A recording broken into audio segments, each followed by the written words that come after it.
No one ever said to me, you've got secondary breast cancer and it's incurable.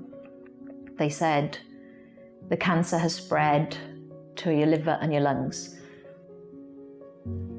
I could think of ways that could have been done better, but for me, you should never be given a cancer diagnosis without fully understanding this part of it. And I think at the moment, we focus too much on the primary diagnosis and that we're going to give you the treatments and then you're going to be cured. And that's not the full story.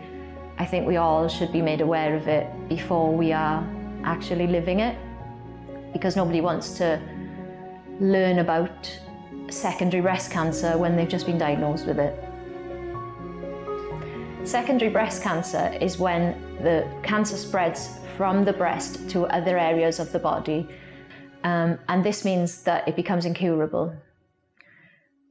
At that point, I thought that my life was over. I went into panic mode about trying to get everything organised in case I suddenly became very ill.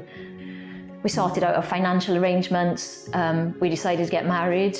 We dealt with our mortgage and all the other things like that, you think you have plenty of time to think about, and then time seems to get compressed and you feel like you have to do it all now. But also you have to put things in place for the children. At the time, my daughter was only 2 months old and my worry was that she wouldn't remember me. So I set up email accounts for the children and I started emailing them. And when they're old enough, we'll give them the passwords and they can read the emails. I got their birthday cards prepared up to the age of 21. There was a particular moment where a friend of mine gave me a bag of clothes that her daughters had outgrown, and I was sorting them into age 1, age 2, age 3, up to age 7. And I just looked at all these clothes and thought, how many of these clothes am I going to see my daughter wear? And I'm happy to say that, we're up to age 3, 4, and I hope I'll get to see her wear all of them.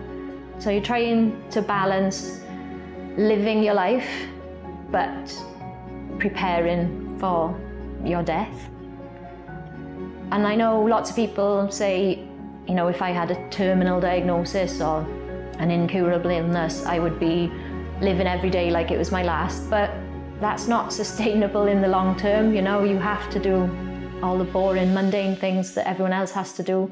And you do think, is this the last birthday, the last Christmas, the last school photo? I don't know. But I try not to focus on it any more than I have to, but I try to focus on it enough that I'm prepared for when it does happen.